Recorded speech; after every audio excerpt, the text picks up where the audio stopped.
আসসালামু আলাইকুম রাহমাতুল্লাহি ওয়া বারাকাতুহু।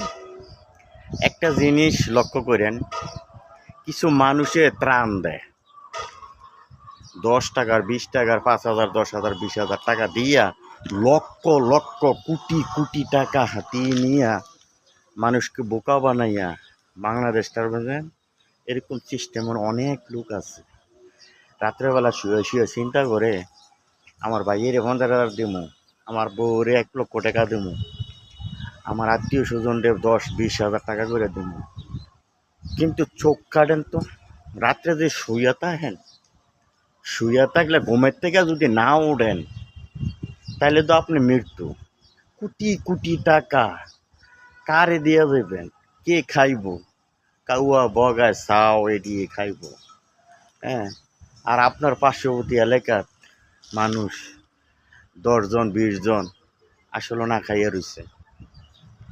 হ্যাঁ, পরে যদি আপনি 10 লাখ টাকা দেন, 20 লাখ টাকা দেন, 5 লাখ টাকা দেন, 2 লাখ টাকা দেন, কোটি কোটি টাকা আপনার আছে, ইনভেস্ট করেন আপনি, ঠিক আছে, ওইটা দিয়ে আখেরাতে আপনার একটা ফায়দা হইয়া দাঁড়াবে, ঠিক আছে।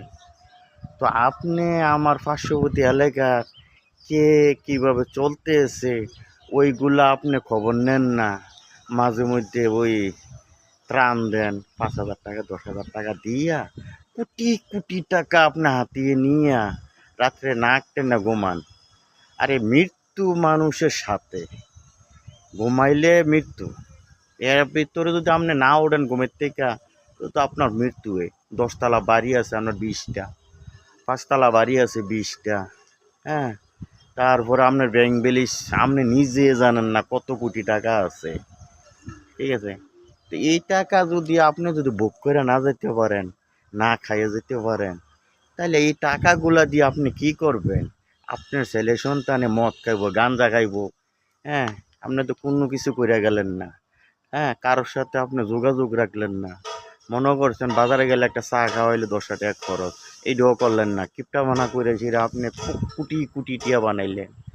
এরপরে মাঝখান দিয়ে ওই একজনে গরিব, তারে যেয়ে আপনি কি করলেন?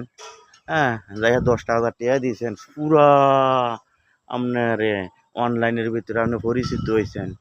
বিভিন্ন জায়গা থেকে আপনার অ্যাকাউন্টে টাকা জমা হয়েছে, কোটি কোটি টাকা হয়েছে।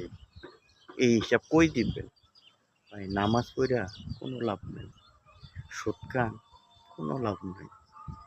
মানুষের পাশে দাঁড়ান, কাজে আসবে, ঠিক আছে। আপনি ভালোবাসা দেন, মানুষকে